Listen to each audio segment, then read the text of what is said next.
Hang on. Speak. I think your microphone's broken. It's really weird because I can hear my echo on your end. So, not sure what that's all about. Oh, hang on. Now I can hear something. How about now? Oh, yeah, I can hear you now. Okay, I just unplugged my mic and then. Okay, so to clarify my position, yeah, I would say that to be a terrorist, there is no barrier to entry anywhere in the world, but especially so in the US, given the access to firearms. I'm down. Especially given the access. What's that? Yeah, so that's the thing. Like, so somebody posted something which I saw on Twitter following the Orlando thing, which said something like, basically pretty close to my position right now, that the only barrier to killing 50 people is the desire to do it in the US. If you've got access to automatic weapons, you can kill 50 people. You got to be a really bad shot not to kill 50 people if you want to in the US. So that's it. Somebody has to wake up one day and decide that they want to kill 50 people, and it can be done. Yeah. I can't do it. I live in the UK. I've got no access to that kind of firearms. I could probably kill 1 or 2 people in one spree. I could probably maybe kill 10 people over a run if I was to hide out, but I'm not going to get 50 done. So whenever you assess a risk in terms of like health and safety, you assess the probability multiplied by the consequence, and that's how you assess a hazard. And the probability is probably the same in every country, but the consequence is just massive in the US. Well, that makes sense. I mean, you could. I mean, if you were very clever in Britain, you could do something of that magnitude, but it's very, very easy to purchase the equipment required to do it over here. Yeah. Exactly, but so obtaining that equipment becomes another barrier to entry for that task in the UK. You've got another barrier in your way. Yes. Yeah. Exactly. I guess the only barrier you have in the US is like, can you be bothered going to the shop? Maybe you need 2 bad days in a row. You need to just have 2 bad days. One to decide, hey, I'm going to buy the guns. The next day is like, yeah, another bad day. I've had it now. That'll do. Yeah, that makes a lot of sense. I think there's a lot of arguments that oversimplify it. One argument is like, you need, it's the assault rifles and stuff that are to blame. It's not entirely. It's the other is like it's the intent of the person, and they're both oversimplified, aren't they? The truth is somewhere in the middle, or somewhere in the product of those 2 things. Seems to me like every argument that pro-gun campaigners come up with is kind of based around the fact that they like having guns.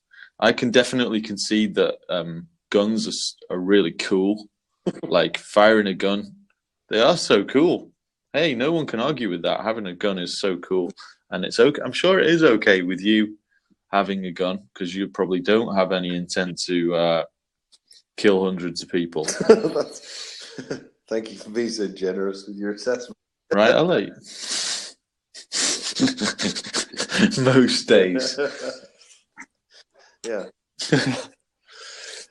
No, but it has to be hard to argue for access to automatic weapons. What do people say? I want to go duck hunting or something. There's 2 arguments for guns, I think, basically. One is like self-defense, which you can see. I think everyone can kind of agree that that's a useful thing. Right. Well, actually, I don't know if everybody can. A lot of people would say, you should just run away or something. That's kind of ridiculous. You need to be able to fight someone off, but that doesn't really necessarily apply in the case of repeating weapons and weapons that could be used to level a city block and stuff like that. But the other argument is the tyrannical government argument, which a lot of people would say is just like the domain of the paranoid and slightly off kilter anyway. So that's like, that argument goes something like, if the governments do go tyrannical and become kind of like a prison to their citizens, they make slaves out of their citizens and stuff like that. And in such a case, you need to be able to fight back. And so I saw someone's tweet the other day, which was something like, it was sort of parodying the argument from the anti-gun side. And the anti-gun side often coincides with like the anti-Trump side. So it was like, someone said, guns should be used in case a government ever turns tyrannical. And so the other person said, what do you think of Trump? So he said, so the other person said, this is the worst explanation, by the way. You should hire an actor to play me. Oh, I think I saw it. It's something like the theory that access to guns is necessary to overthrow a tyrannical government is a joke. And then it's like, what do you think about Donald Trump? Oh, he's literally the next Hitler. Yeah, that's it. That's exactly what it was. So I mean, it was pretty funny. It was pretty funny for sure. Yeah, I mean, but the thing is, the government will not impose the tyranny in that way. They've got so many ways to do it now, with the way economies are set up and the lack of transparency in government. They'll just do it by a slow burn method. Oh yeah, slow burn. Yes, but eventually, the argument from these people is that it's all backed up by force in the end. In the end, what they have is force. Yeah, I'm trying to picture the situation where, like, we're all holed up in our houses needing machine guns to keep the police from getting to our doors. Like, how many? There's like 300 million people in the US. So, who's going to like come and arrest all these people? Well, if you do want to take the argument, which I don't subscribe to, but if you do want to take the position that Trump is literally the next Hitler or is something close to the next Hitler, I mean, you look at that scenario and how much machine guns would have benefited the people who were hurt in under Hitler's reign. I mean, there's a great example. Hold on 1 second. Sure. Okay. Yeah, it's a good argument, but like I say, I don't picture the way that I don't picture people coming to our doors. They haven't needed to do that ever, and they don't have the manpower to do that ever. And when they do have the power, an assault rifle won't be enough to stop them. So, well, all those things are true. I think it's like the flag of these people who are into this stuff over in the US anyway. I don't know anyone else, but at least I assume this is what the flag means. I don't know, but they have this thing where it's like a yellow flag with like a coiled snake, and it says "Don't tread on me." Yeah, that's kind of like the message that they want to send, I think, which is like, you might kill me, but you get bitten. You know what I mean? And that's kind of the level of response they hope to offer. I guess we've kind of strayed into the general gun debate here, which does seem to drag you in. It does. But to get back on topic, like, what are the other barriers? I mean, do any states? I don't know the gun laws that well. Do any states have really strict laws to prevent the wrong people at least the wrong people. They have massively varying rules from state to state, from what I understand.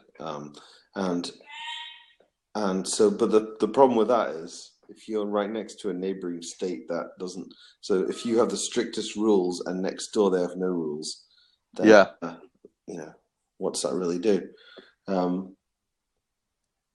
That's also the trouble generally in the US with the whole anti-gun thing. Is like there's so many guns already in circulation. It's hard to imagine you couldn't. But at least stop a guy getting a new gun. Yeah, well, that's the thing. I mean, look at me. I would never go and buy. I'd never go like. I don't think I'd ever go on Craigslist and buy a gun. I would like an assault rifle. If I lived in the US, I would have an assault rifle. I would buy one because they're cool. Trying to tell me on camera. I would have one because they're cool. Well, the other thing is though, it's like, and yet I would still vote for a law to say, nobody should have one. But if anyone's having one, I'm having one. It's kind of like an arms race. Yeah. It's not kind of like an arms race. It is an arms race. It is an arms race. Yeah. I'll tell you what. I wish I'd known so I could invest in Smith & Wesson because their stocks go up every time. Yeah, every time there's some kind of push against these weapons, they sell out.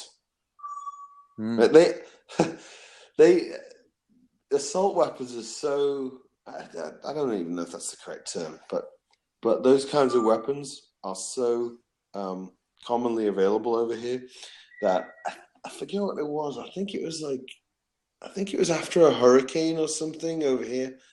I went just driving through Davie and I saw a store which I think it was selling. It might have been selling lumber, plywood, or something like that. It couldn't have been. It must have been something much more expensive than that. Whatever it was, they were selling something, and then if you bought over a certain amount of it, they would give you an assault weapon.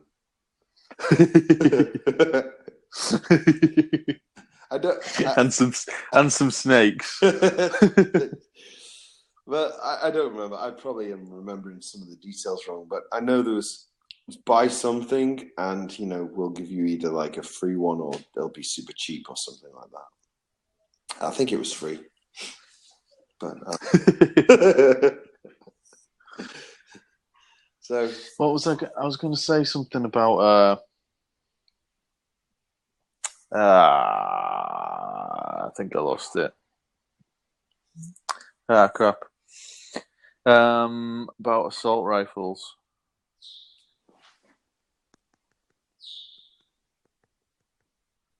I don't know. Good point. Yeah, thanks. Thanks so much. Yeah, so it's never gonna end this. No. Oh, that's what I was gonna say. So seems like the whole gun debate though is like so everyone has to be so black and white about it. Like you're not gonna come take my guns off me, and then the other side's like, no assault rifles for anyone. Isn't it like pretty clear cut? Like some kind of mental assessment for assault rifles in every state. Do that in every state, and also like illegal to own as well as purchase assault rifles unless you've had that assessment. Yeah, is that not pretty fucking straightforward? Seems like it, but then again, who controls the assessment? Like I was talking the other day with someone. I was talking with someone the other day about the no-fly list. It seems like a no-brainer that if you are on the no-fly list because you're not safe enough to fly, you should not be allowed to get weapons of any kind, really. Yeah. Seems like it. I saw the argument, and then you're saying like, oh, well, some people end up on the no-fly list because of their name and stuff, and you can't get off it. Or from a social media post that was like just somebody didn't like. And then you don't even know if you're on it.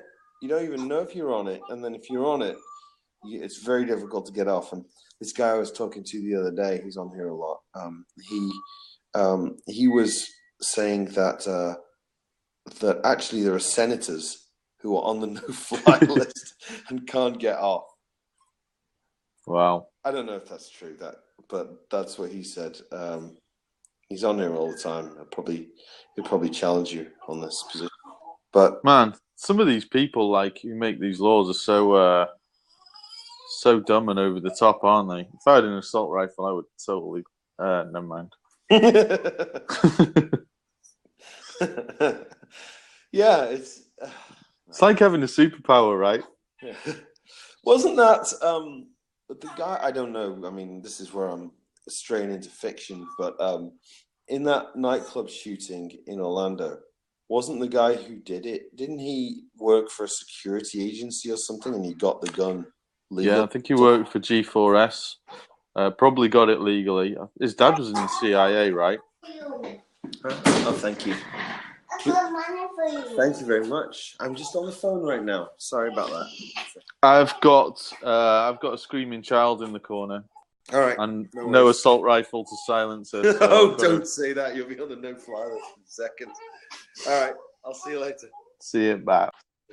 Bye.